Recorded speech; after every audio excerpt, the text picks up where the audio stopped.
Sejam bem-vindas e bem-vindos a mais um episódio do nosso iPeacock Talks. Hoje temos um episódio muito especial em comemoração ao Dia Internacional da Mulher. Nosso tema: Quebrando Barreiras, Mulheres na PI e os Desafios de ontem e de hoje. O dia 8 de março é uma data de reflexão sobre a trajetória de mulheres em diferentes áreas, e não poderia ser diferente no campo da propriedade intelectual e dos direitos autorais. No episódio de hoje, vamos conversar sobre conquistas, os desafios e o futuro da participação feminina na área de PI. Para isso, temos o privilégio de receber duas convidadas muito especiais. Elas possuem trajetórias distintas, vidas pessoais diferentes, mas ambas compartilham a paixão pela advocacia e a vontade de fazer diferença no setor. Sejam muito bem-vindas Maria Luísa Egea e a Sônia Delbu, duas advogadas que dispensam apresentação, pois se destacam no cenário de propriedade intelectual e entretenimento. Mas se você ficou curioso, confira a qualificação de ambas na bio deste podcast. E neste episódio vamos explorar suas jornadas pessoais e profissionais, entender como elas enfrentaram os obstáculos no início de suas carreiras e como enxergaram a evolução da participação feminina na PI ao longo desses anos.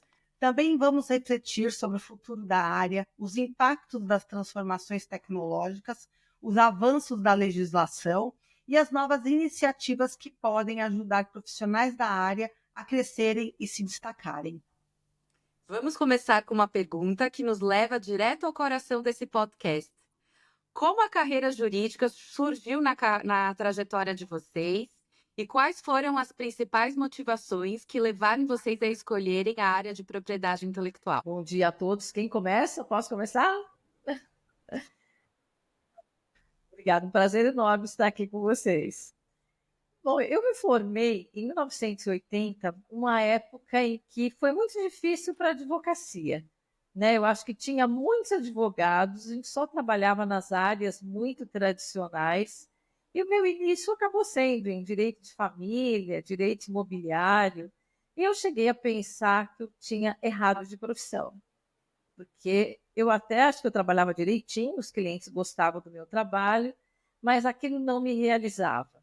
Eu queria alguma outra coisa, eu não sabia o que era, né? E o tempo foi passando e um dia surgiu um anúncio da Editora Abril, onde você vê que engraçado, a minha mãe tinha trabalhado na Abril quando eu era garota, e ela saía para trabalhar tão feliz, né, que eu achei que podia ser uma coisa. Só que era um cargo muito pequenininho para recém-formada, e pedia... era para trabalhar com direitos autorais e marcas e patentes. Ninguém falava em propriedade intelectual na época, eu nem sabia o que era, né? E aí eu percebi que aquilo era o que eu queria.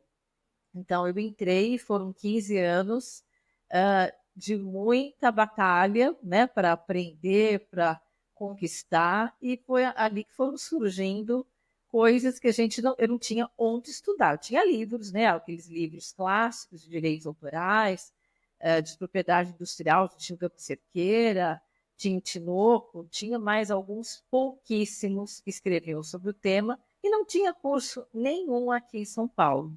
A própria ABAP só trouxe curso básico de propriedade industrial 5 anos depois. Eu até fiz, né, mas eu já tinha 5 anos de experiência. Então, eu acho que foi isso, desse meio tempo, surgiu TV a cabo, surgiu internet. Então, foi bastante...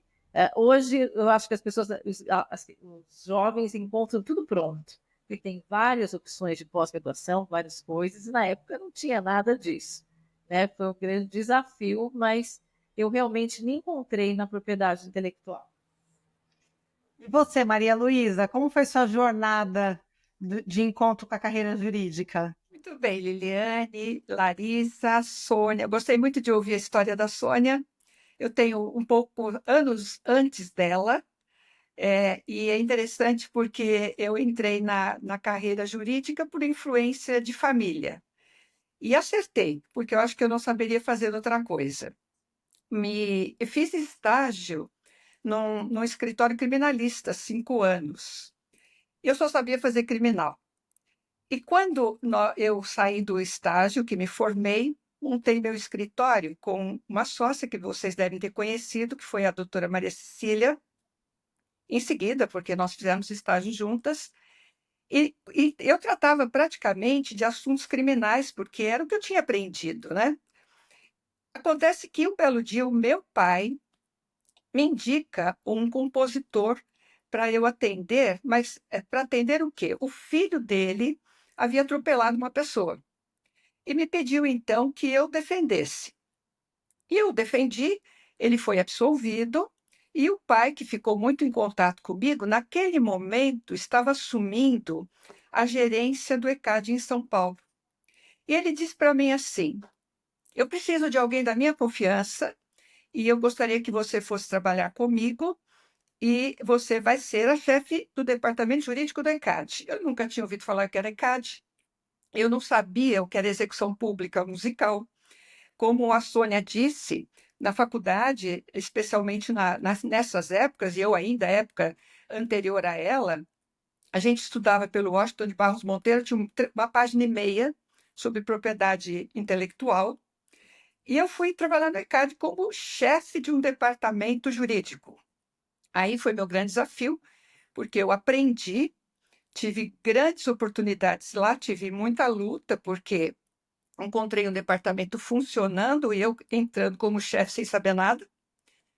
Tive que realmente correr no aprendizado e fiquei muito bem sucedida lá, porque acabei trabalhando 18 anos como empregada seletista, com o escritório paralelo andando, conhecendo toda a área de música, conhecendo editoras, gravadoras, artistas, os quais hoje são todos meus clientes.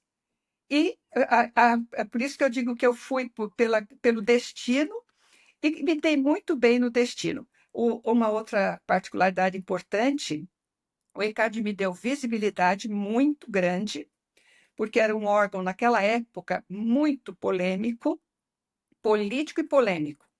E também me permitiu fazer especialização na América Latina inteira. Mas por que na América Latina? Porque a OMP, naquela época, fazia cursos de especialização para os países latino-americanos, inclusive Brasil. E a OMP, naquela época, entrava pelo governo. E o governo chamava quem? Quem estava atuando ali com evidência. E, na verdade, eu era uma das pessoas com evidência por todas essas características do ECAD. Então, eles me selecionavam e eu fiz cursos assim de especialização com grandes juristas estrangeiros. E foi ali que eu fui aprendendo, ganhando gosto, aprendi processo civil como ninguém, porque o que tinha de processo ali era uma coisa incrível. E hoje, obviamente, já desde aquela época, aquilo vira, incorpora na nossa vida, né? O direito autoral ele incorpora muito na nossa vida, além do que ele é muito interessante, e continuo na carreira, muito feliz de estar ainda tratando desses assuntos. É muito interessante que a gente encontra várias pessoas da área, né? E a gente conversa. Como que você encontrou a propriedade intelectual? Eu acho que hoje em dia, com muito mais informação, acesso, e é uma área em franca exposição por conta das novas tecnologias, mas antigamente as pessoas, você pergunta como você encontrou, né, a propriedade intelectual, direitos autorais. Eu fui encontrada, eu acho que eu compartilho um pouco dessa experiência de vocês. Eu fui encontrada, eu não encontrei, eu nem que é direitos autorais, mas era muito bacana o estágio e eu entrei. É interessante a gente notar que hoje em dia o acesso à informação de N áreas que o direito oferece hoje possibilita várias oportunidades para os jovens que ingressam nas universidades. E aí, eu escutando aqui a história de vocês, é muito interessante. Eu acho que fica até uma inspiração para as pessoas que querem ingressar nessa área e têm interesse por entender um pouquinho melhor da propriedade intelectual. Se você está com essa intenção, vale muito a pena escutar o podcast de hoje. E um dos pontos que eu sempre fico pensando, quais foram os maiores desafios que vocês enfrentaram como advogadas nesse começo, nesse início de carreira? O que vocês poderiam compartilhar sobre esse aspecto? Olha, eu acho até que, como eu já mencionei, né, a falta de cursos, né, isso sempre foi um grande problema. Eu ia muito lá o escritório de direitos autorais, né, para conversar, para saber mais coisas. Eu lia muito, e muita coisa eu acho que a gente teve que tentar criar, como quando surgiu a questão da internet. Não tinha nada escrito sobre isso, né? E isso ela já estava entrando na nossa vida, ainda mais numa empresa de comunicação, né? A gente teve que criar muito isso. E aí, que mais eu vejo? Eu acho que esse era um grande problema, encontrar profissionais para trabalhar que já tivessem alguma noção também. Então, muitas vezes a gente tinha que formar, ia contratar um estagiário, ele não sabia nem o que era propriedade intelectual. Né? Aliás, uma vez eu encontrei uma colega de faculdade, ela falou, que legal, você trabalha na Abril, em que área? Quando eu falei propriedade intelectual, ela falou assim, que pena, você não trabalha com direito? Né? E as pessoas não conheciam. Então, a gente tinha que dar essa formação, e muitas vezes o estagiário, quando estava pronto, né, ele era chamado por um grande escritório e a gente tinha que começar tudo de novo. Então, esse foi um desafio, e eu acho que os jovens de hoje, eles têm muitas opções. Uma coisa que eu vejo, e eu até falo, não façam isso, às vezes ele sai da faculdade e já quer fazer mestrado. Falei, não faça isso, porque no mestrado você vai ter que se debruçar com profundidade sobre um tema bem pequenininho, né? Você não vai ter uma visão panorâmica da área, né? Então eu sempre aconselho, comece por uma especialização, não apenas a da ESA, que eu tenho prazer de coordenar junto com a Elizabeth Casnar, existem outras também, mas o fato é que a especialização vai te dar uma visão bastante panorâmica da área. Né? E às vezes a pessoa fala, mas eu só quero trabalhar com determinadas questões de direito autoral. Eu falei, mas às vezes a vida te traz uma coisa um pouquinho diferente, que você nunca ouviu falar. E eu tive isso no começo da minha carreira na Abril, eu estava louca para que surgisse um processo, né? Porque eu queria ter um desafio pela frente. E, para minha surpresa, o primeiro processo que apareceu ali foi uma questão de invento de empregado, né? Que era algo que não tinha nada escrito a respeito. E eu acabei dando uma sorte incrível, né? Eu fiquei muito, muito decepcionada quando eu vi um processo daqueles. Era o primeiro chefe de arte de Veja, que teve que desenvolver aquelas colunas pequenininhas, que as revistas anteriores eram colunas grandes, né? Como Fatos e Fotos, Manchete, a Veja tinha, no estilo da Time, a coluna pequenininha. E não tinha computador naquela época, né?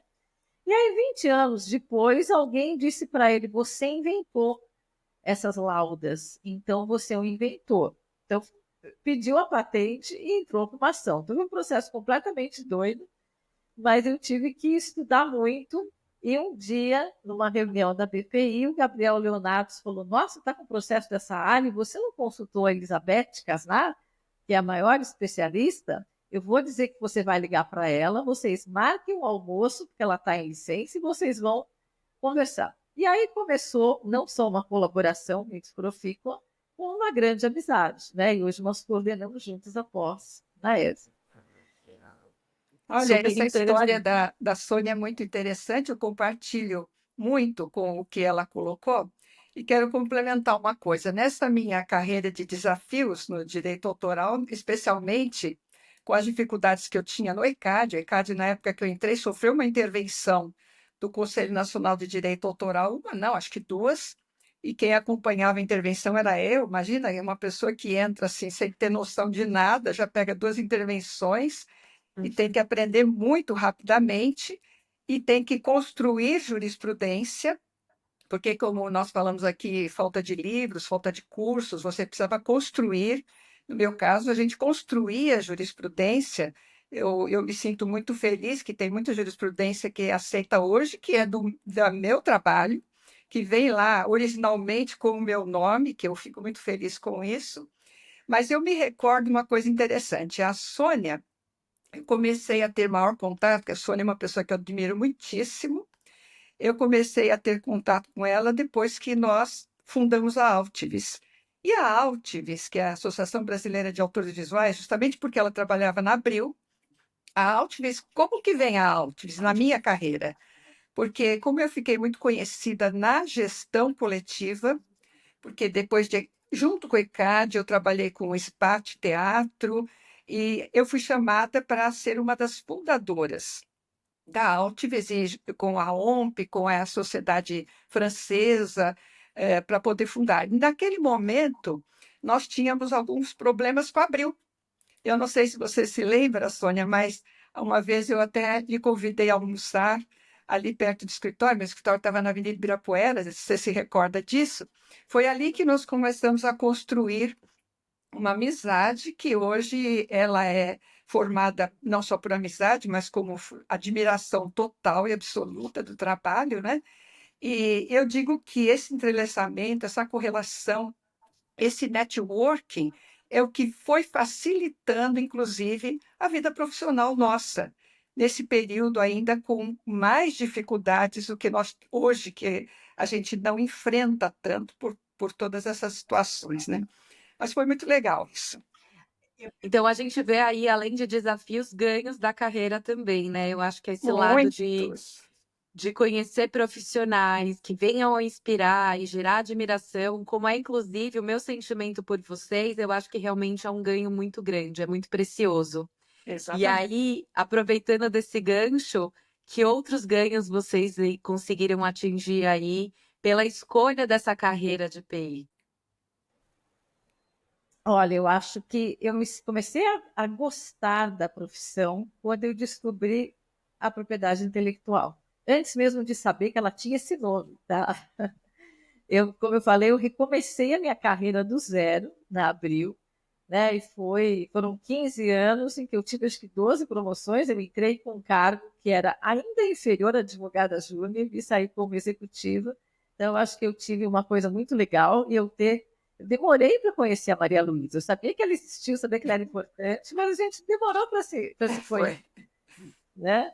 Então, eu acho que me abriu tanto a cabeça, foi tanta coisa legal que aconteceu, né? E assim, lidar com quem criava, eu acabei fazendo um mestrado em comunicação e artes, de Benita Malfatti, aconteceram tantas coisas que foram se somando, né? E eu acho que o networking foi muito importante, porque quando eu saí da Abril tinha uma bagagem muito grande e um conhecimento de pessoas maravilhosas, né? Então eu acho que isso foi muito legal. E além de tudo, eu tive a oportunidade, aí foi uma outra colega, né, que foi a Eliane Abrão, que eu comecei a ter contato com ela minha última fase dentro da Abril, né? E ela me abriu muitas portas. Quando eu saí da Abril, a primeira ideia foi, não, eu vou continuar trabalhando numa empresa, em outro lugar. De repente surgiram outras oportunidades. Ela que me apresentou para um juiz que me chamou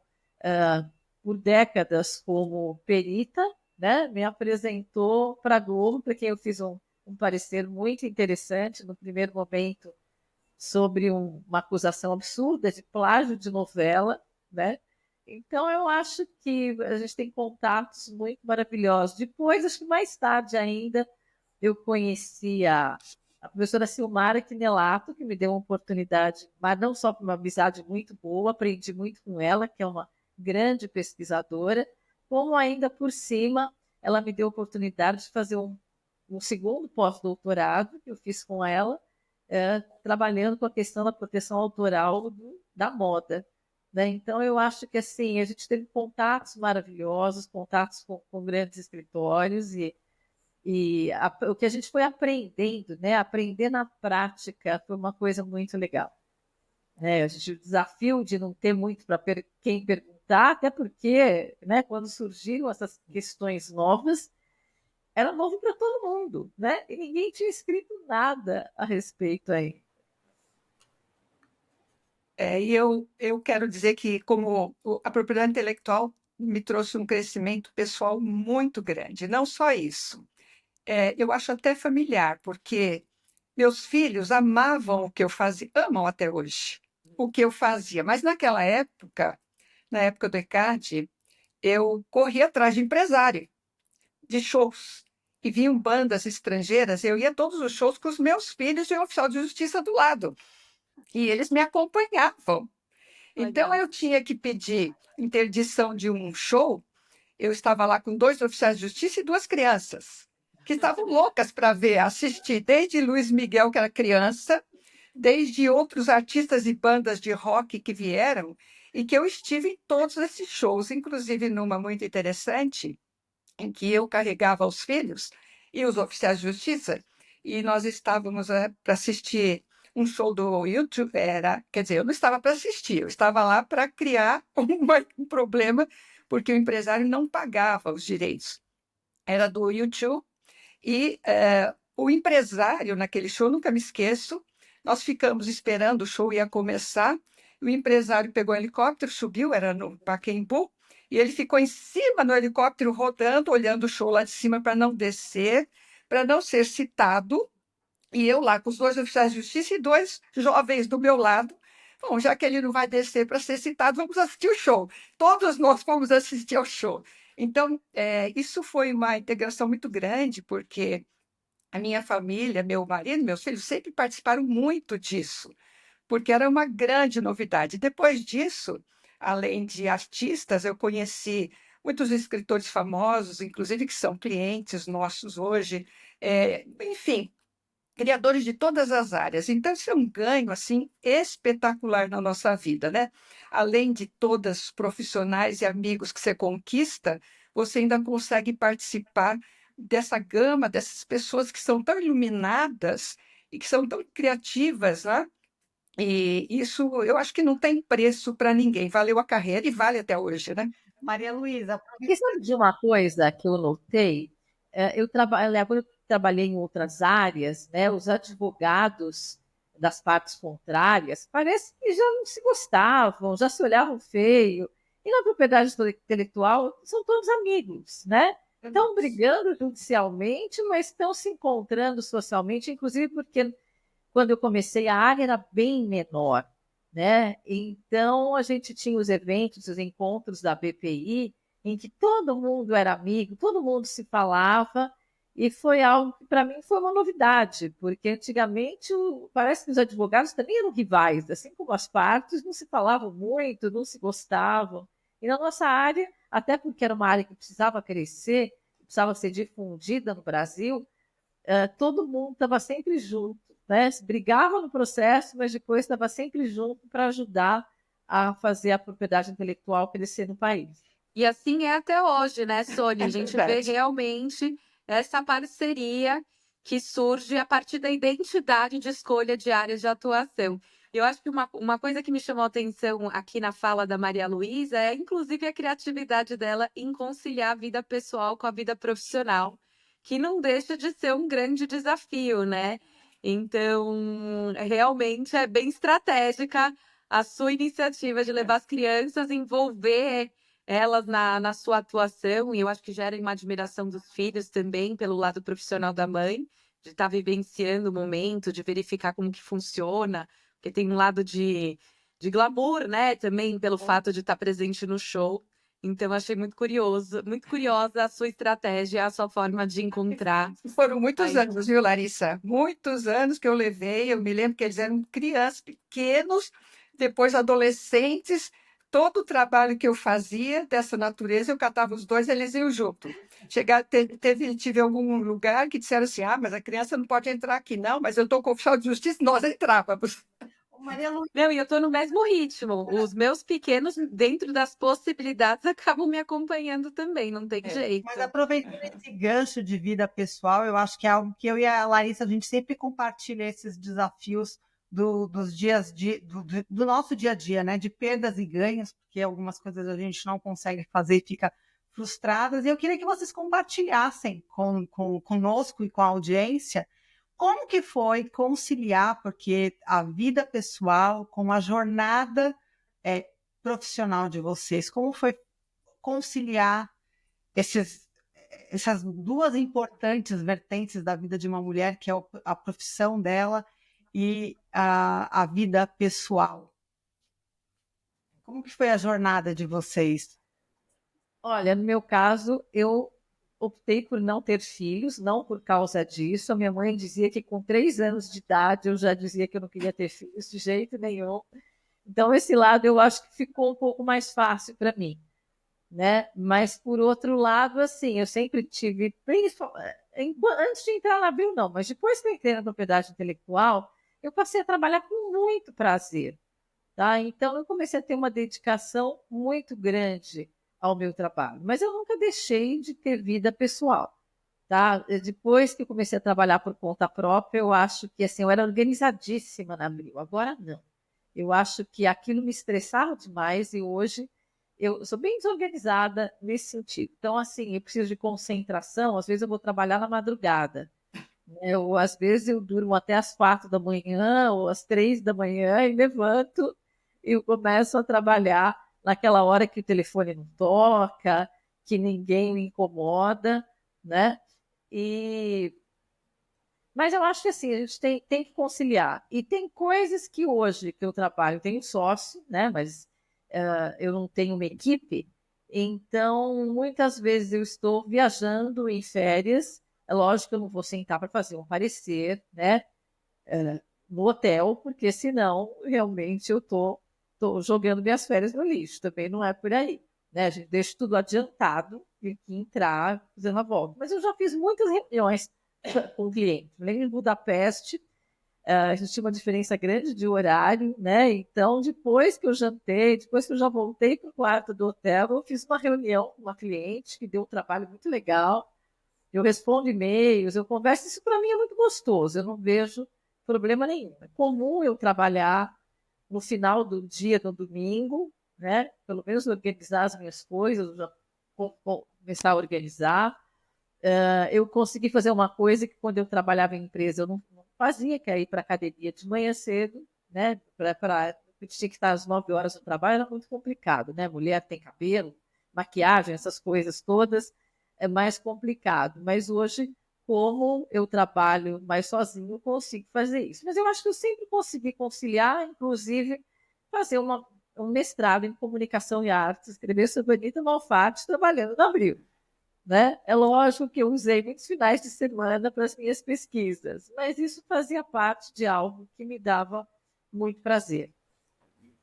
De minha parte, eu posso dizer que a vida pessoal eu tive apoio familiar com as crianças, mãe e sogra, ó, em alguns tempos, né? E, fora isso, eu diria que, embora eu tenha me dedicado bastante, que sempre me dediquei muito à carreira, eu posso dizer que meus filhos são bem realizados, são amorosos, estão sempre conosco, são dois homens, né? Estão sempre conosco, quer dizer que não deve ter tido muito erro lá atrás, né? Eu acho que essa carreira com família acabou sendo conciliada mesmo com as ausências, enfim. Deu certo, pelo menos no meu caso, deu certo porque eu tenho eles perto de mim sempre, querem sempre estar conosco e são muito realizados também, bons profissionais, então estou muito feliz. E agora, Muito aqui bom. no campo mais íntimo de vocês, o que vocês gostam de fazer além da advocacia? Quais são os hobbies de vocês, os interesses além? Olha, eu adoro arte, tá? Então eu sou a louca do museu, tá? Eu adoro ir em exposições de arte em museus, apesar de ser ateia, eu adoro visitar igrejas, né? E assim, eu sou, em termos de viagem, eu detesto praia e eu detesto campo. O que eu gosto é de cidade grande. Então eu gosto de ir onde o homem construiu coisas importantes. É isso que eu quero ver. Que mais que eu gosto? Eu gosto de enogastronomia. Já fiz, o ano passado eu fiz, depois que terminei meu pós-doutorado, que estava atrasadíssimo, eu me dei de presente um curso de vinhos, né? E agora eu estou fazendo um curso específico de vinhos italianos. Então a gente tem um curso que é feito online e depois a gente tem degustações online, degustações e harmonizações ao vivo e online. Olha que É, interessante. eu gosto, adoro cinema, adoro teatro. Então, essas coisas que me apaixonam. Eu, por minha vez, eu sou esportista, eu nadei durante 25 anos rigorosamente. Eu fui à competição no mar, com jovens, viu? E eu sempre, obviamente, nadei com gente muito mais jovem do que eu. E agora eu nado menos, agora eu nado só para relaxar. Mas eu nadei assim, com competição. Sempre gostei muito. Eu sou muito, acordo muito cedo. meus horários para natação, 6 horas da manhã, dentro da piscina. Então, imagina, eu estou lá com gente muito jovem, mas todo mundo me respeitava muito quando eu estava nadando, porque eu os acompanhava no ritmo, etc.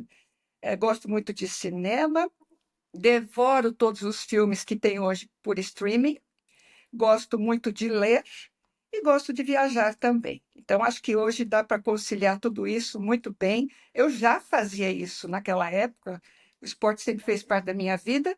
Acho que é por isso que eu tenho bastante energia ainda, né? E tenho bastante vontade de fazer as coisas. E agora, tenho um pouco mais dedico um pouco mais de tempo para mim também. Vocês comentaram muito sobre a participação feminina, acabaram mencionando o nome de advogadas assim super conhecidas por todos nós na área de PI. E eu queria saber de vocês, e imagino que também a Liliane e nossa audiência, como que vocês perceberam, como que vocês percebem a evolução da participação feminina nessa área específica de propriedade intelectual ao longo das últimas décadas? Olha, como eu mencionei, né, eu tive muito como referência grandes advogadas mulheres, né, e eu acho que eu já vi essa participação muito grande. Talvez elas fossem menos donas de grandes escritórios ou sócias de grandes escritórios, mas eu acho que na propriedade intelectual a mulher sempre teve uma participação bastante ativa. Né? E eu acho, até se a gente pensar nos alunos da ESA, tem sempre mais mulheres do que homens. Onde eu acho que a participação masculina é bem maior, eu acho que continua, até por uma questão de interesse mesmo, na parte de patentes. Né? Também porque, normalmente, eles vêm da engenharia, né? Da engenharia, da química, e depois é que eles vão para o direito. Eu nunca vi, né, um advogado, alguém que é originalmente advogado, fazer engenharia depois. Tá? Se vocês conhecerem alguém, me contem, porque eu nunca ouvi falar. E acho que até uma questão mais feminina, de gostar mais das questões de ciências humanas tal, e não tanto de matemática. Mas eu acho que tem crescido muito a participação, e principalmente escritórios de propriedade industrial, a maioria dos donos eram homens, hoje a gente está vendo muitos sócios importantes por mulheres, e eu acho que a participação feminina está aumentando em todas as áreas, né? A gente corre até o risco de não ter muitos homens interessantes aí no futuro, né? Porque a gente vê que as mulheres estão crescendo tanto, né? Eu vejo de sobrinhos, de alunos, as mulheres parecem que são tão mais interessadas, são mais estudiosas, que isso até me preocupa. Sinceramente, eu acho as mulheres guerreiras. Eu gosto muito de mulheres. Até interessante uma coisa no meu escritório, tenho escritório há muitos anos, eu acho que tive uma única vez um estagiário homem. Eu, infelizmente, não sei por quê, mas eu sempre gostei mais de ter mulheres. Eu tive todos estagiários, assistentes, mulheres. Eu tive um homem. Nada contra, porque eu acho que eles têm muito valor, mas eu me adaptava melhor. E nós estamos falando aqui de mulheres guerreiras e mulheres tais. Eu queria citar aqui a Vanessa Santiago. Vanessa Santiago hoje é uma pessoa que ela iniciou na gestão coletiva. Ela, inclusive, também foi, por mãos dela, é que eu consegui fazer muitas viagens para o exterior para fazer especialização, porque o governo, naquela época, consultava a Vanisa e dizia para a Vanisa assim: quem é que eu chamo para ir para especialização em país tal? Ela falava: chama Maria Luísa, chama Maria Luísa. E vou fazer mais uma referência da Eliane Abrão, que é minha querida amiga e foi citada aqui pela Sônia. Eu estava, então, no ECAD tremendo nas bases. E nós estávamos numa intervenção do CNDA. E a Eliane foi escolhida por ser a representante do CNDA em São Paulo. E naquela época, que eu não a conhecia, ela me aparece como interventora do CNDA com uma mini saia. Eu posso contar isso para vocês? Porque eu conto para ela, ela morre de rir. Ela adora essa história que eu lembro e ela lembra também. Ela me aparece, aquele jeito extrovertido dela, com uma mini saia, e eu estou achando que vem uma velhinha, senhorinha, representante do CNDA, numa intervenção, uma coisa super. E ela me aparece ali, descontrai todo o assunto, conversamos, demos risada, começamos ali nossa amizade lá em 1900 e bolinha, ela, interventora do CNDA, chegando com aquela mini saia e uma mulher extraordinária, aquela força absoluta. Então, são muitos exemplos que a gente tem de mulheres e a gente tem que nos servir e nos lembrar delas, porque elas são inspiradoras na nossa vida, né? E podem inspirar outras pessoas também, né? Não, Com certeza. Acabam inspirando a nós também, né? A gente, eu falo por mim, eu conheci muitas dessas advogadas pela escrita, pelos textos, pelas publicações, e quando eu tive a oportunidade de conhecer todas vocês pessoalmente, na verdade eu já conheci um pouco pela leitura. Então, realmente é um privilégio ter a oportunidade de conviver também, né? É realmente um e privilégio. ter acesso a essas curiosidades, né? Porque às vezes a gente lê o artigo, o livro e não tem o acesso à vida pessoal da pessoa, do escritor, do autor, né? E é muito gostoso porque a gente termina tendo essa intimidade, conhecendo um pouco mais de vocês, e eu tenho certeza que a nossa audiência também está gostando de ouvi-las com essas histórias tão curiosas de vocês duas. E no início do podcast, ambas estavam falando dos desafios da tecnologia no passado, né? Quando a gente estava no mundo offline, transformando para o online, e cada semana, eu nem vou falar mais mês, né? Cada semana a gente tem uma novidade, uma transformação, é um novo desafio. E aí eu queria ouvir de vocês duas. Vocês acham que a legislação precisa de modificação? Ela vem acompanhando essas novas tecnologias que a gente está tendo acesso tão rápido? Eu acho que há uns 15 anos, se não me engano, Maria Lúcia vai lembrar melhor, houve uma ideia de já se mudar a lei de direitos autorais, né? E fizeram todo o projeto. Tinha umas coisas ótimas e outras nem tanto. E ia ser um problemão, você mudar uma lei inteirinha, quando ela nem era tão antiga assim, e se aplicava perfeitamente ao que tinha. Então, eu acho assim, você eventualmente mudar alguns artigos, aperfeiçoar algumas coisas, seria muito bom. Mas, de uma maneira geral, eu acho que a nossa legislação dá conta, sim. Tá? Eu acho que podemos melhorar, podemos, mas eu não jogaria as leis no lixo para criar do zero, como houve aquela tentativa. Né? Há várias coisas que não estão contempladas e algumas coisas nem são tão novas assim. Se vocês pensarem nas expressões culturais tradicionais, elas não estão claramente, né, em nenhuma legislação. Né? No direito autoral, ela é tratada até como folclore no momento, como outra coisa, não está muito claro. E se a gente pensar, a gente tem a Constituição, o patrimônio cultural e material, mas falta uma legislação própria. Eu acho que essas novas tecnologias, essas novas coisas que estão acontecendo, bem ou mal, eu acho que a nossa legislação consegue dar conta.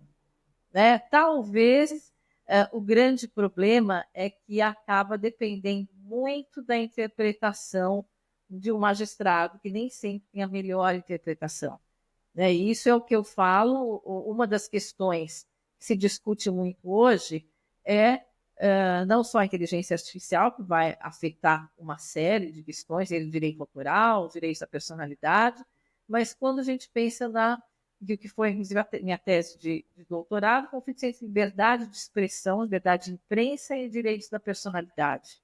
Né? Então, muito se fala, mas o combate à fake news não deixa de ser uma ofensa à liberdade de expressão, que eu discordo completamente. Né? O grande problemática aí é que tem que ser feita uma ponderação. Né? E essa ponderação, quem vai fazer é um magistrado, que nem sempre faz essa ponderação da melhor forma.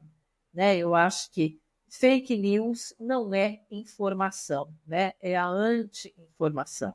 Então, eu acho que proibi-lo é algo que está perfeitamente de acordo com a nossa Constituição, com a nossa legislação de maneira geral, né? E que a gente tem muito essas questões. Então, talvez seja importante a gente ter agora, principalmente para a inteligência artificial, a gente ter uma legislação mais específica, né, que não deixa a coisa tão solta na mão dos magistrados, que às vezes interpretam muito bem e às vezes não. Mas eu acho que, de uma maneira geral, a nossa legislação consegue dar conta do que a gente tem por aí. Concordo com você, Sônia. A nossa legislação tem conceitos muito bons e que atendem às tecnologias. E, além disso, em relação às tecnologias, o que a gente vê e que viu desde que nós começamos, 1990, que nós começamos com. eh, Antes de iTunes, nós tivemos aquela pirataria, eu esqueci qual era o nome, que todo mundo baixava compartilhamento de vídeos e de não sei mais o quê, vídeos e música. E, na verdade, o que acontece é que você vê desde aquela época, que se desenvolveu tão e tão rápido, o mercado também se autorregulamentou. E por que ele se autorregulamentou? Porque os conceitos da lei são firmes. Então, se ali nós temos uma lei onde nós temos que os princípios são que os titulares de direitos autorais eles têm que autorizar prévia e expressamente, a autorregulamentação do mercado é que acabou funcionando com Google, YouTube, com todas essas plataformas de streaming. Enfim, então isso também é muito importante. Em relação à inteligência artificial, como disse bem aqui a Sônia, nós estamos caminhando com uma lei que vem, não é nenhuma lei, seria uma complementação da nossa legislação, trazendo um capítulo sobre a remuneração dos direitos autorais em relação à inteligência artificial. Isso eu acho interessante que tenha, que é justamente para forçar o quê? Forçar que os titulares sejam atendidos, que eles não tenham seus prejuízos e que ninguém pode impedir a tecnologia. Aliás, em relação à tecnologia, eu sou super favorável.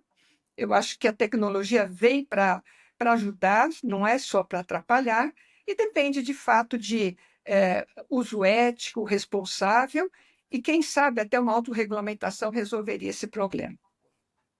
E eu acredito muito que a divulgação do tema, a disseminação sobre o conhecimento, os cursos, os livros, que vocês participam também bastante, eu acho que esse tipo de iniciativa costuma muito, além de disseminar o conhecimento, também refletir em conjunto sobre a aplicação do que já existe de legislação, que é perfeitamente aplicável às questões tecnológicas e como fazer na prática, né? Como seguir adiante na prática. Eu acho que nós, profissionais do direito, a gente nunca está acomodado nas discussões. A todo dia surge algo novo, algo relevante para estudar, e essa troca acaba sendo muito produtiva também para disseminar aí e esclarecer alguns pontos importantes sobre a propriedade intelectual e a legislação pertinente, né?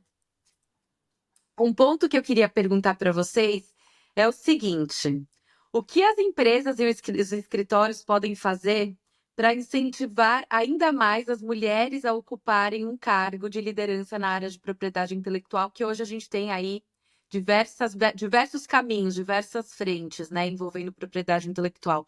O que pode ser feito? Que perguntinha difícil, né? Eu tenho a impressão que as mulheres já estão ocupando esse lugar, né? Já estão conquistando esses lugares. Eu acho que elas não precisam que os homens cedam esse espaço para elas. Elas já estão ocupando todos eles, né? Eu acho que a minha experiência, por exemplo, no Grupo Abril, eu entrei com um cargo muito pequenininho, né? Eu tinha um gerente jurídico que ele dizia que ele era muito feminista. Eu não sei se ele era, mas ele me deu muita oportunidade. Porém, eu acho que eu conquistei cada uma daquelas oportunidades. Eu acho que hoje, olhando para trás, eu falo, não tive nada, nenhum problema por ser mulher. Sim, não tive não. Mas eu trabalhava muito mais que os meus colegas homens e era muito mais dedicada. Então, eu acho que eu conquistei, né, cada uma das promoções que eu tive, cada uma das posições que eu fui chegando foi conquista. Então, eu acho que nós, mulheres, não precisamos que os homens façam nada. Nós já estamos fazendo, né? Eles é que têm que se cuidar, para a gente não ocupar totalmente o lugar deles. Eu acho que não seria nem bom O ideal é a gente viver numa sociedade em que tem homens e mulheres trabalhando juntos e o mesmo valor e tudo mais. Isso está muito certo, Sônia. Compartilho com você, porque, para falar a verdade, os meus desafios não foram em relação de eu ser mulher. Foram desafios que eu precisava aprender, mas não porque eu era mulher. Eu sempre fui muito bem recepcionada em todos os lugares que eu participei e frequentei com muitos homens, né? Mas eu digo o seguinte, para quem acha que ainda precisa, porque a mulher é muito guerreira, você mesmo colocou aqui que você conquistou os seus ganhos dentro da empresa. Mas as empresas talvez possam hoje, nesse momento, também ter uma situação mais relativa de flexibilidade de trabalho. Hoje nós temos home office para a mulher, para todos os empregados. Isso às vezes ajuda bastante para a mulher que tem filhos em casa e que precisa trabalhar, e ela vai dar conta do mesmo jeito. Ela vai ter tanta responsabilidade como se ela tivesse numa mesa de escritório. Lá, eu digo a vocês, lá no meu escritório, eu digo lá no meu escritório, porque hoje eu não estou nem no meu escritório. Lá no meu escritório, as minhas assistentes, quando diziam assim, eu quero trabalhar em casa, eu nunca me incomodei e não tinha essa história de home office. Porque era aquela coisa de você saber que elas são responsáveis, que elas dão conta. Então, eu acho que tem que ter esse olhar também um pouquinho das empresas, dos escritórios, porque isso traz até uma flexibilização para a mulher e permite a ela que ela se dedique 100%. Além do que, acho que deixar que a mulher tome decisões, participe de eventos da área, enfim, isso dentro de empresas, né? Mas como eu compartilho com o que diz a Sônia, eu, sinceramente, como não vivi esse problema, então não sei também exatamente que problemas que as mulheres hoje passam dentro da empresa. Porque eu estive em empresa muitos anos, nunca me senti, por ser mulher, senti dificuldade porque precisava aprender, mas nunca por ser mulher. E é interessante ouvir, porque vocês duas ocuparam cargos de lideranças, né, em empresas, a Sônia na Abril, Maria Luísa Ecade, as duas hoje à frente de escritórios, sendo líderes. E olhando a jornada de vocês, lá do início, quando eu nem sabia o que era propriedade intelectual e direitos autorais, para a Maria Luísa e a Sônia de hoje, e para aquela jovem advogada que pode estar ouvindo esse podcast, que conselho vocês dariam para si mesmo, para aquela jovem que entrou naquele primeiro lugar sem saber da matéria, e para a jovem que hoje está ouvindo esse podcast? Bom, eu acho que para a Sônia, eu sempre fui muito tímida, muito medrosa, né? Tinha mais medo de falar em público do que de morrer. Nunca ia imaginar o que ia acontecer com a minha vida. Né? Eu acho que o primeiro conselho que eu daria era: não tenha medo de mudar, de voltar atrás, de se reinventar quantas vezes for necessário. Você vai ficar muito mais feliz. E eu acho que é isso que eu sinto hoje. Né? A primeira reinvenção foi com quase 30 anos, quando eu fui trabalhar em propriedade intelectual, né? No momento que eu já tinha quase 8 anos de formada, 7 anos e meio de formada, e recomecei a minha carreira de uma maneira muito mais feliz. Quando eu saí da Abril, foi um novo recomeço, eu continuei trabalhando muito com empresas de comunicação, até o momento que as empresas de comunicação começaram a ter uma queda, né, muito grande, e aí eu também me reinventei de novo e aproveitei o meu doutorado em comunicação e semiótica para aplicar a semiótica à propriedade intelectual, que foi um passo que eu nunca achei que faria sentido e que acabou me deixando muito mais feliz, muito mais dona, né, da minha vida, do meu trabalho, e me aperfeiçoou muito mais a propriedade intelectual, que muitas vezes a gente traduz, né, para semiótica. Então, assim, não tem medo de mudar, de se reinventar quantas vezes for necessário, porque a gente tem que se sentir bem com aquilo que a gente faz.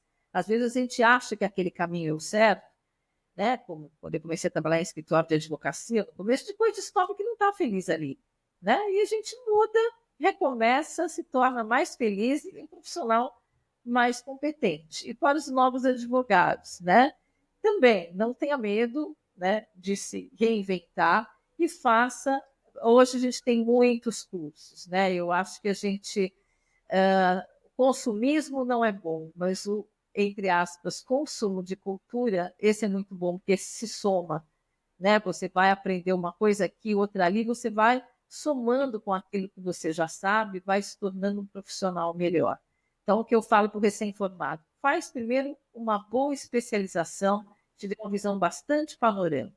Aí você pensa se você quer fazer um mestrado em determinado tema, se você quer fazer um doutorado em outro, se você quer fazer uma nova especialização, porque isso também é possível, né? E às vezes eu depois do meu mestrado, eu fiz uma especialização e acabou dando super certo, fui super contente na minha vida. Então a gente vai fazendo muitas coisas. E é isso, eu acho que a vida a gente tem que estar sempre se reinventando, estar sempre descobrindo novos caminhos, e é isso que nos faz profissionais mais, não, perfeitos não é a boa palavra, mas mais plenos, né? Mais cientes e mais felizes, né? Que eu acho que é isso que a gente mais quer da vida, que é ser feliz o tempo todo. Concordo muito com você, Sônia. A reinvenção é a cada dia. Porque a cada dia nós temos que nos reinventar e sempre buscar aquilo que nos traz melhor direção, melhor felicidade, enfim. Mas eu acho que para os jovens, para as jovens profissionais de hoje, é muito interessante, já que tem à disposição tantos bons cursos, que se atualize, que faça network. E como é que nós vamos fazer network assim? Como é que nós vamos estar hoje com esses profissionais mais antigos, eu, Sônia, e eu, tantas outras pessoas que já estão na área há muito tempo? Participem de eventos, participem de associações. Nós temos aqui a nossa associação da PDA, que a Larissa também é diretora. Hoje tem muitas participantes, temos feito, inclusive, muitos eventos com mulheres, né, Larissa? Está tão bom, né? As nossas apresentações estão tão boas. Isso aí abre um network de trabalho muito grande. E também, quem sabe, até encontrar mentorias, porque é aquela coisa de você hoje querer estar no mercado, estar bem no mercado, se sentir bem na profissão, se sentir realizada e conjugar o resto da sua vida, que também é muito importante, porque, afinal de contas, a vida não é só trabalho. Nós também temos que trazer as coisas que nos comportem e nos dê alegria. Mas é isso aí que seria o meu recado para jovens profissionais. Olha, eu não sou aquela jovem que está ouvindo pela primeira vez e não conhece a área. Eu conheço muito, mas eu gostei muito da fala de vocês duas, porque eu acho que direcionou para mim. Porque hoje eu estou me reinventando, né? Há um ano que eu mudei do Brasil e aceitei, dentro dessa jornada, poder me reinventar numa nova cultura, numa nova língua, num novo modo de trabalhar, com novos conhecimentos e me permitir a errar, acertar e me reinventar. E sabendo que eu tenho aí inúmeras amigas no Brasil que me apoiam e que me suportam também nos momentos de desafios dessa jornada, né, Larissa? Com certeza, com certeza. A gente está sempre juntas. E eu aqui tendo a oportunidade de bater esse papo com vocês, fico tão feliz. Eu que já as conheço há tantos anos. Fui essa nova advogada, essa advogada jovem com 1000 sonhos quando eu entrei para trabalhar no escritório do Dr. Dantino e tive a oportunidade de conhecê-las, tanto a Maria Luísa como a Sônia. A Sônia, eu lembro que eu ia como assistente do Dr. Sérgio nas aulas, escutá-lo, aprender. E aí, sempre ser muito acolhida pela Sônia, que me deu a primeira oportunidade para dar aula. Eu lembro que numa situação que o Dr. Sérgio teve um problema de saúde, no dia da aula, a Sônia, eu nunca vou esquecer, a Sônia me ligou, estava indo para a escola, que o Dr. Sérgio falou, vai lá ver o que dá para fazer. Eu cheguei lá, a Sônia chegou para mim e falou assim, quem preparou o material de PowerPoint? Eu falei, eu. Ela falou, vou estar do seu lado, vai lá dar aula. E ela sentou na primeira fileira, explicou para os alunos a situação e todo mundo foi muito receptivo. E aquela foi minha primeira aula na Escola Superior de Advocacia da OAB, o que eu sou muito grata pela Foi oportunidade. maravilhosa, tá? Desde a primeira aula foi maravilhosa. Você era uma das professoras super queridas lá na ESA. Imagina, e eu fico super feliz e grata por ter tido esse espaço, essa oportunidade e essa confiança da Sônia. E ouvir um pouquinho a história dela, como é a visão dela sobre a propriedade intelectual, só vem a enriquecer a admiração que eu tenho pela Sônia E também a Maria Luísa, que conheço também desde aquela época, quando eu era estagiária do Dr. Sérgio. O Dr. Sérgio me levava nas reuniões da BDA para fazer as atas das reuniões, preparar os relatórios e acompanhar as discussões. E é um privilégio enorme, porque eu tive a oportunidade desde cedo de aprender muito nessa troca desses profissionais que acompanham aí a evolução do direito autoral, as principais discussões e profissionais super renomados nesse ambiente.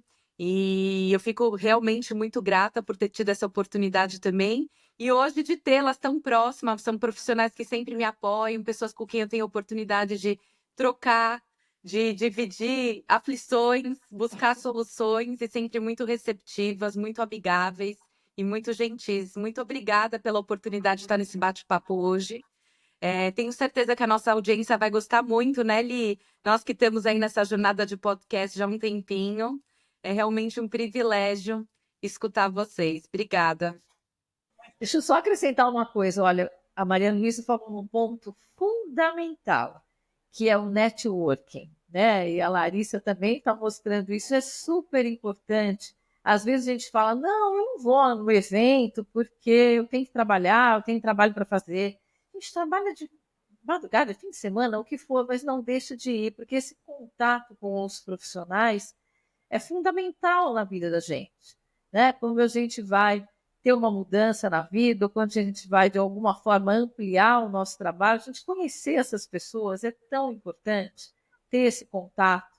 Né? Na minha época de abril, eu me lembro que eles falavam, você vai sair de novo? Vai no evento de novo? Eu falei, vou sim. Né? E foi tão importante na minha vida, todos aqueles contatos que eu fiz naquela época, né? Foi super importante, continuo fazendo hoje. Eu falo, poxa, hoje tem um prazo para entregar, acho que eu não vou. Quando eu não vou, eu me arrependo. Né? Eu acho que esse contato, a gente tem que ter, esse networking é fundamental. E além do Ela networking, explora isso muito bem e explorou muito bem, assim, ela acompanhava o doutor Sérgio e ela preparava os PowerPoints, ela estava tão preparada, não tinha a vivência dele, mas ela estava tão preparada para expor o tema quanto ele. Tanto que a primeira aula dela já foi um sucesso. Hoje nem falou nada, né? Hoje é total.